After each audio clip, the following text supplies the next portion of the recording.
Hi, and welcome back to A Geek's Garage. So today, we're going to continue working on my 1984 Dodge Rampage. Specifically, we're going to be working on the brakes for this. Right now, I'm working on the rear brakes. I went through and I'm doing a complete brake overhaul. This meant swapping out the rear cylinders in both of the brakes, and when I did that, I broke off the hard line.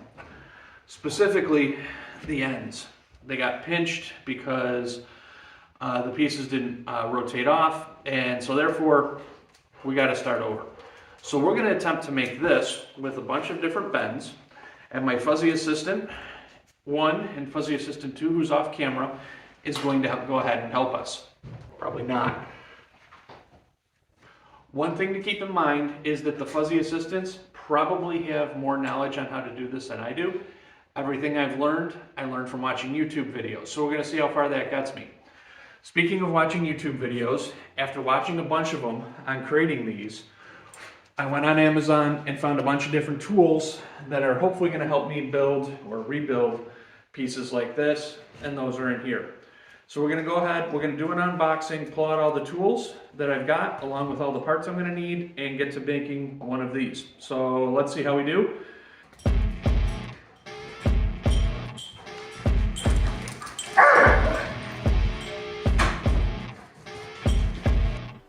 Let's see what the Amazon delivery person brought. First up is what looks like a really long spring, and basically that's what it is. It's the armor for the brake line. We got some copper brake lines, a bunch of fittings, a brake line bending tool, and a brake line flaring kit. I looked at a bunch of different flaring tools, and in the end I ended up with all three, but for now we're just going to look at this bench mounted one. With everything unpacked, let's go ahead and we're going to get started on bending some brake lines. First up, I used a piece of string just to go through, measure the length of the old brake line, and then cut off a piece that about matched that for the new brake line. One thing I found when making the brake lines, you got to make sure you deburr the ends or you will end up with really bad flares. This is the flaring tool mounted into the vise, and it's my first flaring tool, so we're going to go through and see how this kind of works. To start with, you put the line that you want to put a flare into the clamp and get it clamped down tight. There's a setting on that wheel that has a flat spot in it that gets it so that the line is just the right length in the tool. Once it's at that length, you can go ahead and clamp it down. It's important that you get it clamped down very tight, or the line will come sliding out the back and you'll end up with a very bad flare. Now we just set the dial for the size of the line and the type of flare we want. In this case it's a double flare. And we do the first press. Then change the dial to the next setting to complete the double flare. Press one more time.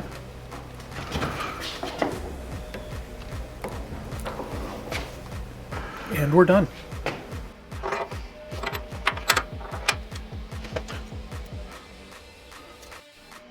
With the flared end on, it's time to start bending these.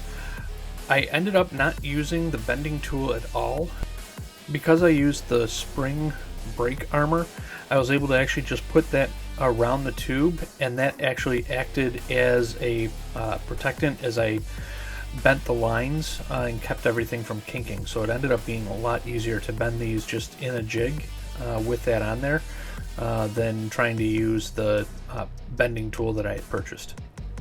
If you're not using that brake line armor, you're definitely going to want to use a bending tool, because otherwise you will end up kinking these lines. They're very thin and very prone to being kinked if you don't have something that's sort of helping bend them. Overall, this process was actually pretty easy. The line that I was trying to duplicate ended up being a fairly simple shape, and I think they turned out pretty good. Let's take a look.